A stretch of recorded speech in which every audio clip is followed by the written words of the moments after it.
I don't like the steps I took to get to look into your deepest feelings.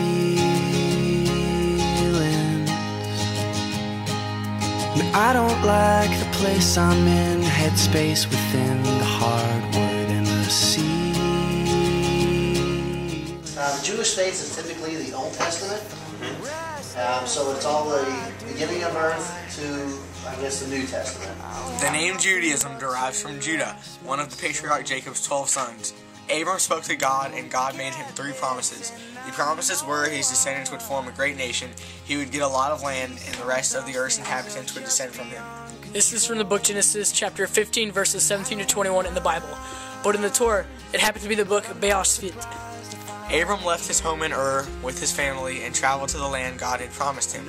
God changed his name from Abram to Abraham. Jews believe we are all descendants of him. And I feel fine, but I know the same does not apply to you. I know the same does not apply. Well, my family is German and Russian, so a lot of our family was Russian Jews and German Jews. So that's how, my grandpa and grandma were Jewish, and just passes down. Judaism differs from other ethnic religions because it's practiced outside its homeland, Israel.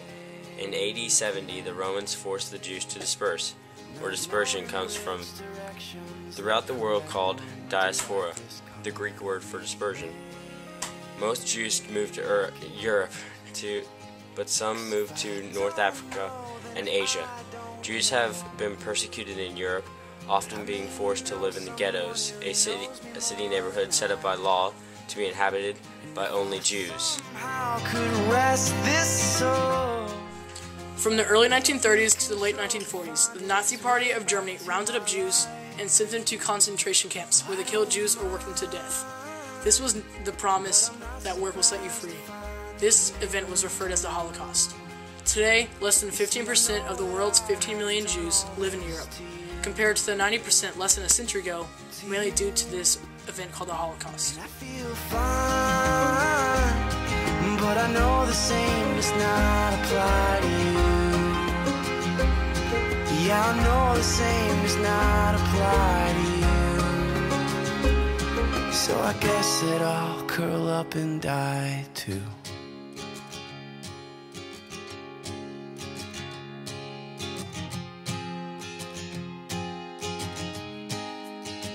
Yeah, I'll curl up with you until I die with you. Yeah, I'll curl up with you until I die with you. Yeah, I'll curl up with you until I die.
Out of 14 million Jews, 1/3 live in the U.S., 1/3 live in Israel, and 1/3 live in the rest of the world.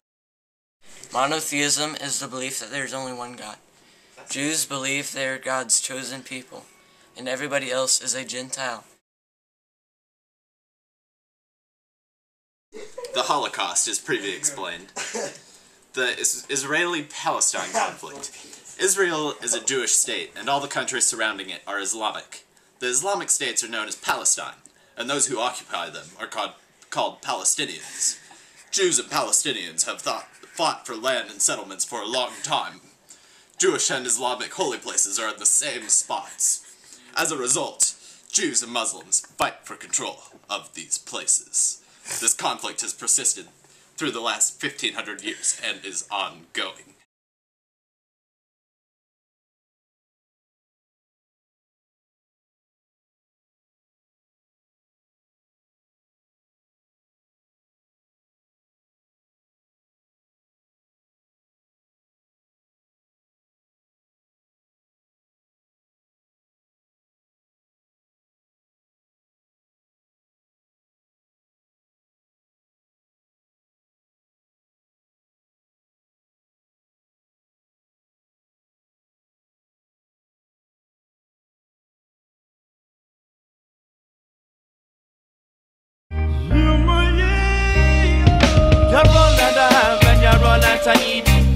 Every day I pray to get to know ya. Please wanna be close to you. Yes, I'm so hungry. You're like water for my soul when it gets thirsty. Without you, there's no me or the air that I breathe. Sometimes the world is dark and I just can't see.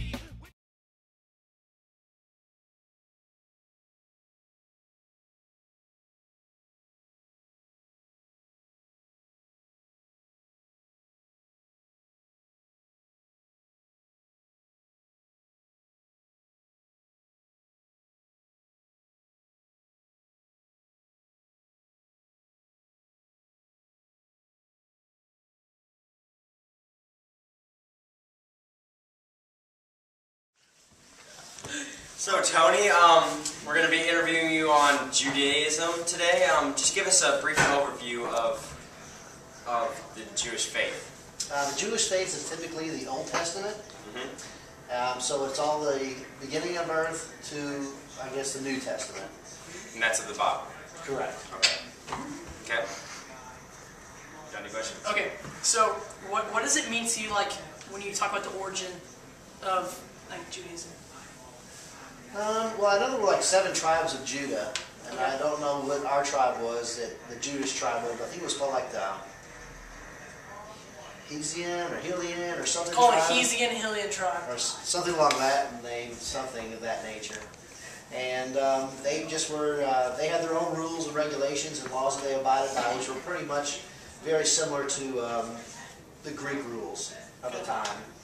And they kind of assimilate into different societies, but they always had their own rules and regulations and ways they did their religion and their prayers and their services, and regardless of what the rule of the time was. So if they were living in Egypt, they would not adopt Egyptian rule. They would have their own rule of religion and law, which was Judaism. Okay. So how did it spread throughout your family? Like, how did it diffuse? Well, my family is German and Russian, so a lot of our family was Russian Jews and German Jews. So that's how, my grandpa and grandma were Jewish, and Just passes down. yes. So It's typically in the Jewish faith, it's whatever your mother is. So if the mother's Jewish and the husband's not Jewish, the baby is Jewish. So how did you become? So you're Catholic right now, correct? Yes. So how did that process come? I would go to church, and I was born Jewish, but a lot of my friends were Catholic, so I go to church with them. And I really went to church a whole lot. So when I got married, I wasn't Catholic, so I take my children to Catholic church. They didn't grow up Jewish, they grew up Catholic. And I couldn't participate in the services. I couldn't go up and get communion. There's a lot of things that I couldn't do in the church. And I didn't think that was setting a good example for my children to say, this is something you need to believe in, but I don't need to be part of it. So I went through a program called the RCIA, and I think it's it has to do with becoming Catholic from other faiths, so you can become Catholic. So I went through that process, and I think it was like 12 weeks or something of that nature, and it's studying the Bible, and it just allows me to now be Catholic. I was baptized, and now I can go forward and take communion, and so That way, when my children were growing up, we would do it all as a family, so it was something we would all do together. Okay. So going back to like when you were Jewish, like what do you think the key beliefs for you were? The key beliefs? Well, Jewish has got a lot of religions. There are holidays. They kind of set examples in contrast to, like, in Catholicism, a lot of it has to do with going to heaven. And Judaism, they don't believe in heaven. So they believe a lot of the things you do in your life have got to benefit the people who are alive. So there's like Passover, which is a holiday. Passover is a time frame where it's like the beginning of the year, or I'm sorry, that's the New Year, the Jewish New Year, Yom Kippur, where it's the beginning of the year, and you are to make yourself right with God and also with all your neighbors. So if you had gone out and you had borrowed a bunch of tools and borrowed money from people and done different things throughout the year, by that time of the year you should get all something up. You know, all your tools back to your friends, sum up all your debts, and do those kind of things. And for me, it was just a real. And then also on the Sabbath, you're not allowed to work, and sometimes you can't cook, turn on lights, no TV. Sometimes there's even during holidays there's fasting, there's no eating. So it kind of teaches the Judaism kind of taught me. There needs to be at least one day a week for rest, where it's just you and the family. TV's not important, computer's not important. Those things need to be put away, and you should have one day with your family. And also that there are rules in business, just like in religion, where you need to treat people fairly. Like even in the Jewish faith, a person who works for you as a laborer, he needs to be paid that day. At the end of the day, he needs to be settled up whatever you owe him.